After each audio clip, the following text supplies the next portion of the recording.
बरेली शरीफ में जो मामला पेश आया है, इस पर हमारे रहबरों रहनुमा कायद की तरफ से सोशल मीडिया पर लेटर पैड डाल दिया जाता है कि हम इसकी पुरजोर मजम्मत करते हैं। मीडिया वालों को बुलाकर कह दिया जाता है कि इस वाक़या की हम तशवीश इजहार करते हैं और ये वाक़या मुल्क के लिए ख़तरा है।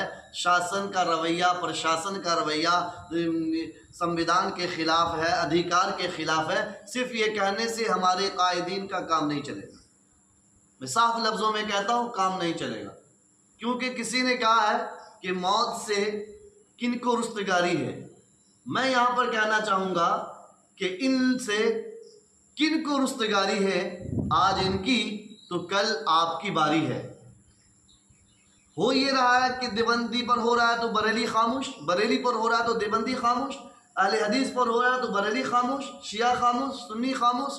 खामोश एक दूसरे की बारी का इंतज़ार कर रहे हैं। किसी ने कहा है कि जब हम बिखरे तो ज़माने की ठोकर में आ गए, और जब मुत्तहिद हुए तो ज़माने पर छा गए।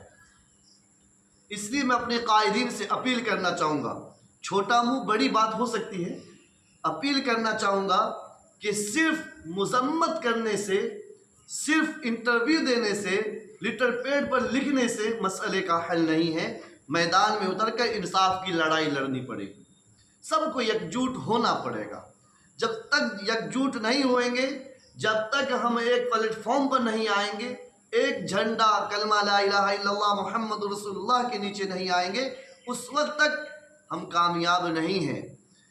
और आज तौक़ीर रज़ा के साथ हो रहा है, कल